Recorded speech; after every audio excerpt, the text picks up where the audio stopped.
त्र्यंबकेश्वर ज्योतिर्लिंग की कहानी।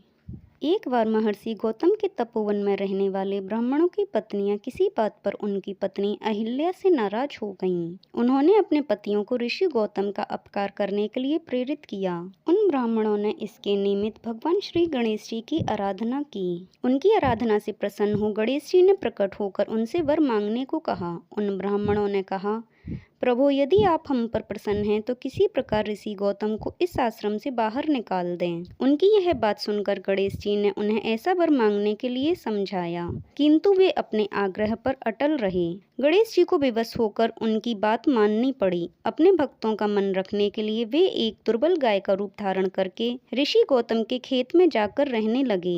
गाय को फसल चढ़ते देखकर ऋषि बड़ी नरमी के साथ हाथ में तृण लेकर उसे हाँकने के लिए लपके। उन तृणों का स्पर्श होते ही वह गाय वहीं मरकर गिर पड़ी। अब तो बड़ा हाहाकार मचा। सारे ब्राह्मण एकत्र हो गौ हत्यारा कहकर ऋषि गौतम की भर्त्सना करने लगे। ऋषि गौतम इस घटना से बहुत आश्चर्यचकित और दुखी थे। अब उन सारे ब्राह्मणों ने कहा कि तुम्हें ये आश्रम छोड़कर अन्यत्र कहीं दूर चले जाना चाहिए। गौ हत्यारे के निकट रहने से हमें पाप लगेगा।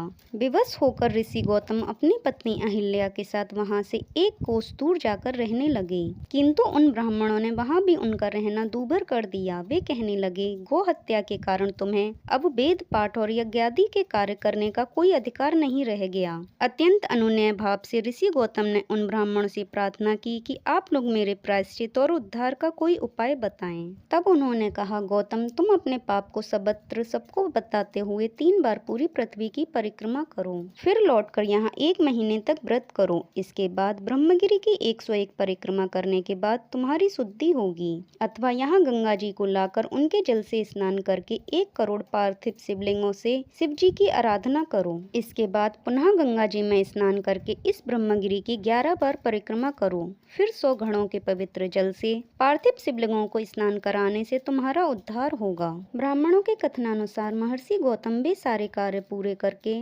पत्नी के साथ पूर्णतः तल्लीन होकर भगवान शिव की आराधना करने लगे। इससे प्रसन्न हो भगवान शिव ने प्रकट हो उनसे वर मांगने को कहा। महर्षि गौतम ने उनसे कहा, भगवान, मैं यही चाहता हूँ कि आप मुझे गौ हत्या के पाप से मुक्त कर दें। भगवान शिव ने कहा, गौतम, तुम सर्वथा निष्पाप हो। गौ हत्या का अपराध तुम पर छल पूर्वक लगाया गया था।